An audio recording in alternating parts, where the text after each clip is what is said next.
చెబితే వినల. ముస్లిం అబ్బాయిని పెళ్లి చేసుకోవడం తప్పులేదు. నిజంగా అతను ప్రేమిస్తున్నాడా, బాధ్యతగా ఉంటున్నాడా, లేకపోతే కేవలం హిందూ ఆడపిల్లల్ని ట్రాప్ చెయ్యాలంటున్నటువంటి ప్లాన్లో భాగంగా ఉన్నాడా అన్నటువంటి.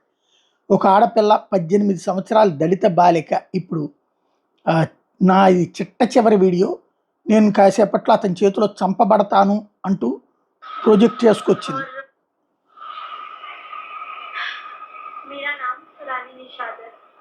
महाराष्ट्र के छोटे से सिटी बल्लाचा से बिलोंग करती हूँ। मेरी एज 18 ईयर्स है और जब तक आप लोगों तक ये वीडियो पहुंचेगी मैं इस दुनिया में नहीं रहूँगी। मैं एक हिंदू फैमिली से बिलोंग करती हूँ और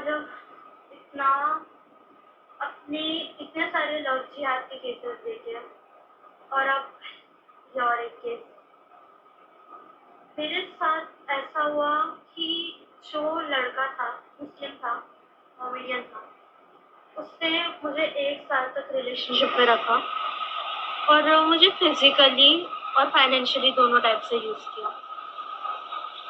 उसे जितना लगता था उसने हर टाइप से यूज़ कर लिया और इतना सब होने के बाद उसकी फैमिली में मेरे बारे में पता था, उसके घर वाले भी जानते थे, उसकी सिस्टर्स जानती थी। 3 सिस्टर्स है और तीनों में से 2 सिस्टर्स मुझे ज़्यादा अच्छे से जानती थी।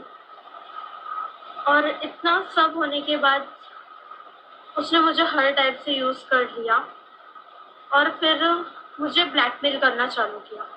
अब वो मुझे ब्लैकमेल कर रहा है कि अगर तूने मेरे साथ ये नहीं किया, वो नहीं किया, या फिर मुझे पैसे नहीं दिए तो वो मेरे प्राइवेट फोटोज ఇది ఒక పక్కన ప్రేమ అంటం, ఆ పైన తీసుకెళ్ళి వేధించడం, ఆ పైన తన కుటుంబాన్ని పోషించడానికి ఈ అమ్మాయిని వాడుకోవడం, పని చేయించి సంపాదించి కుటుంబాన్ని తన సిస్టర్స్ని వాళ్ళందరినీ పోషించేది చేయడం, లేదు నేను పుట్టింటికి వెళ్తానంటే కనుక బ్లాక్మెయిల్ చేయడం.